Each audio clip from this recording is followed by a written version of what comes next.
Euroregione News. Motocross è il cane che si morde la coda.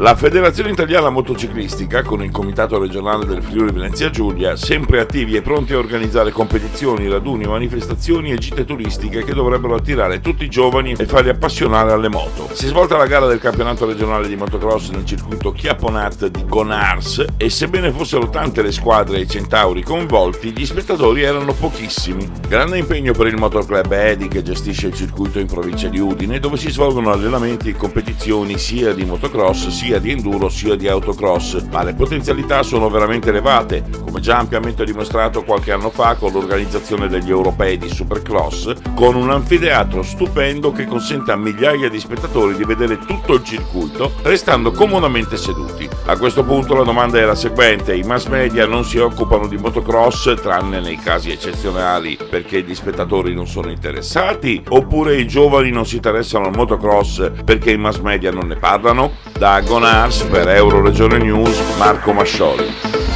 Euroregione News.